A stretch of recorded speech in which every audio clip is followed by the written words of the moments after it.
লোকসভা নিৰ্বাচনৰ পূৰ্বে আন এক মুখ্যম আঘাত কংগ্ৰেছত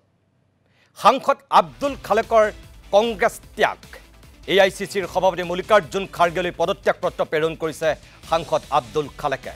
টিকট লাভৰ পৰা বঞ্চিত হৈছিল বৰপেটাৰ সাংসদগৰাকী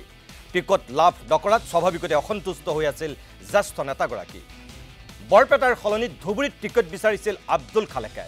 ইফালে সাংসদ আব্দুল খালেকৰ বাসগৃহত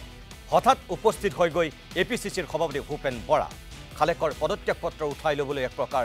ভূপেন বৰাৰ আহ্বান সাংসদগৰাকীৰ প্ৰতি মই পদত্যাগ পত্ৰ দিয়াটো সঁচা দলৰ প্ৰাথমিক সদস্যৰ পৰা পদত্যাগ পত্ৰটো দিয়াটো সঁচা দলৰ ৰাজ্যিক সভাপতি আৰু AICC ইনচাৰ্জ জিতেন্দ্ৰ সিং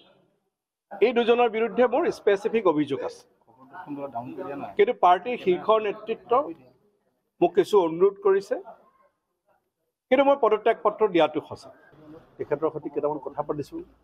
আৰু তেখেতৰ কেইটামান স্পেচিফিক অভিযোগ আছে সেই অভিযোগকেইটাও আমি খণ্ডন কৰিম বুলি পেলাই কথা দিছোঁ তেখেতৰ যিকেইটা কথা তেখেতৰ খুব বেছিকৈ আছে সেই খুবখিনি আমি নিৰাময় কৰিম বুলি কৈছোঁ আৰু AICCৰ লগত মই ইতিমধ্যে কথা পাতিছোঁ যে হুৰমূৰকৈ একো সিদ্ধান্ত নল'ব আমি আপোনাৰ খুব নিৰাময় কৰিম আৰু আপুনি অকল MP MLAটো আমাৰ জীৱনৰ লক্ষ্য নহয়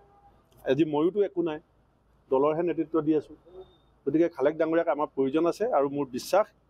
যে মই কালি ৰাতিপুৱাৰ ভিতৰত আমি যে এটা চূড়ান্ত সিদ্ধান্ত লৈছোঁ খালেকক লৈ সেইটো মই আপোনালোককো জনাম খালেককো জনাম